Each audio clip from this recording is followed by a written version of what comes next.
جو ایران کی جانب سے بھرتی کیا گیا تھا، اور یہ اس برگیڈ کو، اس مسلح تنظیم کو، ملیشیاؤں کو شام بھیجا گیا، عراق کے اندر، شام کے اندر ان کو لڑائی میں جھونکا گیا۔ اس حوالے سے ناظرین کرام طلوع میڈیا نیٹ ورک ہے، جو کابل حکومت کے ماتحت چلنے والا ایک سرکاری میڈیا نیٹ ورک ہے، اس نے رپورٹ جاری کی ہے اور کہا ہے کہ اب وقت آ چکا ہے کہ فاطمیون برگیڈ کے جتنے مسلح جنگجو ہیں یا ملیشیائیں ہیں ان کو ختم کیا جائے، ان کے خلاف کریک ڈاؤن کیا جائے، کیونکہ یہ بھی ایک طرح سے طالبان کے حمایتی ہیں اور طالبان کی مدد کر رہے ہیں۔ ناظرین کرام آپ جانتے ہیں افغان طالبان اور افغانستان کے اندر موجود شیعہ مسلک کے لوگوں کے درمیان اختلافات کروانے کی بڑی کوششیں کی گئی تھیں، لیکن افغان طالبان کی جانب سے ہمیشہ جو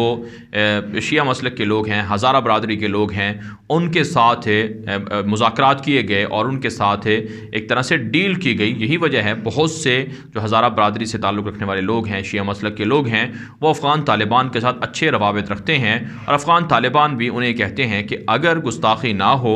اگر اختلافات اپنی جگہ پر ہو سکتے ہیں، لیکن اس میں وہ مقدس شخصیات کی توہین یا گستاخی وغیرہ کو برداشت نہیں کریں گے، اور جو لا اینڈ آرڈر کی سچویشن ہے اس پر بھی کوئی کمپرومائز نہیں ہوگا، اور ساتھ ساتھ ناصر کام جو افغان طالبان کی اپنی جو امارت اسلامیہ کی شرائط ہیں انہیں اگر نہ توڑا جائے تو ان کے ساتھ اچھا رویہ اور برتاؤ کیا جاتا رہے گا، اور افغان طالبان ان کے ساتھ کر بھی رہے ہیں۔ لیکن اب آپ سمجھ سکتے ہیں کہ ایران کی ہمدردی اگر افغانستان کے طالبان کے ساتھ آئی ہے یا طالبان کے ان کے ساتھ کچھ ایگریمنٹ ہوئے ہیں، اس پر کابل حکومت کو پریشانی ہے، اشرف غنی کو پریشانی ہے کہ اب وقت آ چکا ہے کہ ایران کی جو مسلح تنظیمیں ہیں ان کا راستہ روکا جائے۔ حالانکہ افغان طالبان تو پہلے بھی مذمت کر چکے ہیں کہ فاطمیون برگیڈ یا دیگر لوگوں کو، افغانستان کے شہریوں کو بیرونی پراکسی وار جنگوں کے اندر نہیں جھونکنا چاہیے۔ اب ناظرین کرام بات کر لیتے ہیں بھارت کی۔ بھارت سے ایک افسوسناک خبر تو یہ سامنے آئی ہے، اتراکھنڈ کا علاقہ ہے جہاں پر ایک گلیشیئر پگھلنے سے بڑا خوفناک سیلاب آیا ہے، جس میں سینکڑوں لوگ لاپتہ ہو چکے ہیں اور 1 درجن سے زائد لوگوں کی اب تک کی اطلاعات یہ ہیں کہ وہ جاں بحق ہوئے ہیں۔ ناظرین کرام اس میں کچھ خبریں یہ ہیں کہ یہ مصنوعی گلیشیئر کو پگھلایا گیا ہے، اور کچھ خبریں یہ ہیں کہ مودی حکومت کی لاپرواہی ہے کہ وہاں پر جو اس طرح کی آفات ہیں ان سے نمٹنے کے اقدامات نہیں ہوتے، جس سے لوگوں کو مشکلات کا سامنا کرنا پڑتا ہے۔ اس کے علاوہ ناظرین کرام ایک اور خبر یہ سامنے آ رہی ہے کہ بھارت کے اندر سکھوں کی جانب سے مودی حکومت کو الٹیمیٹم دیا گیا ہے کہ فروری کے آخر تک اگر سکھوں کے مطالبات پورے ہو گئے تو ٹھیک ہے، ورنہ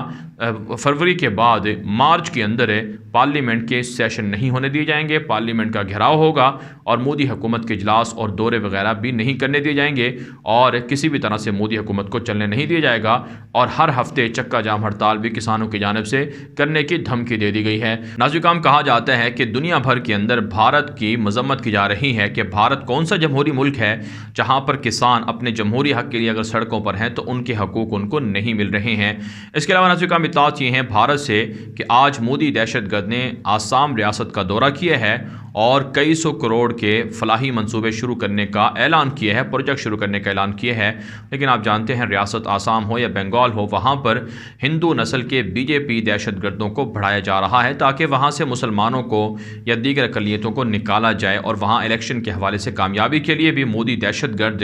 جو خزانہ ہے وہ لٹا رہے ہیں تاکہ انہیں زیادہ سے زیادہ ووٹ مل سکیں۔ اسی وجہ سے جو بھارت کی اپوزیشن جماعتیں ہیں وہ مودی حکومت پر کرپشن، بدیانتی اور دھوکہ دہی اور ووٹ کے اندر دھاندلی کا الزام لگا رہے ہیں۔ اب ناظرین کرام بات کر لیتے ہیں کہ پاکستان کے خلاف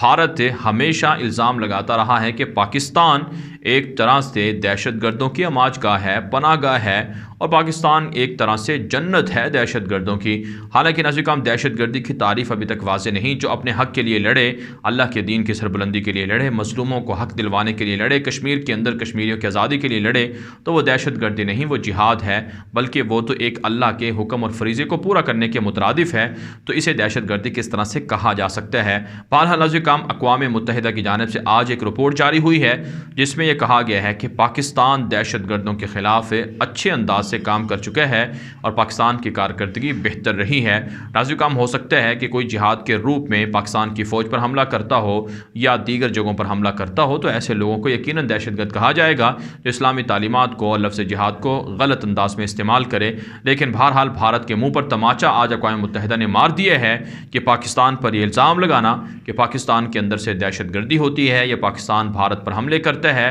یا پاکستان دہشت گردوں کی آماج گاہ ہے، بالکل غلط ہے۔ بھارت دراصل دنیا کا سب سے بڑا دہشت گرد ہے جو کلبھوشن یادو کی شکل میں پاکستان کے اندر دہشت گردی کرواتا ہے، اور اسی طرح سے را ایجنسی کے ذریعے سے افغانستان کے اندر مراکز بنا کر BLA TTP اور دیگر جو دہشت گرد تنظیمیں ہیں ان کو سپورٹ کرتا ہے، ان کی مدد کرتا ہے۔ بہرحال ناظرین، اس ویڈیو کے حوالے سے آپ کی کیا رائے ہے؟ اپنی رائے کامنٹ کے ذریعے سے ضرور ہم تک پہنچائیں۔ مزید خبروں کے لیے آپ ہمارے ٹویٹر اکاؤنٹس دنیا میرے آگے اور غلام نبی مدنی فالو کر سکتے ہیں۔ آج کے لیے اتنا ہی، اجازت دیجیے، اللہ حافظ۔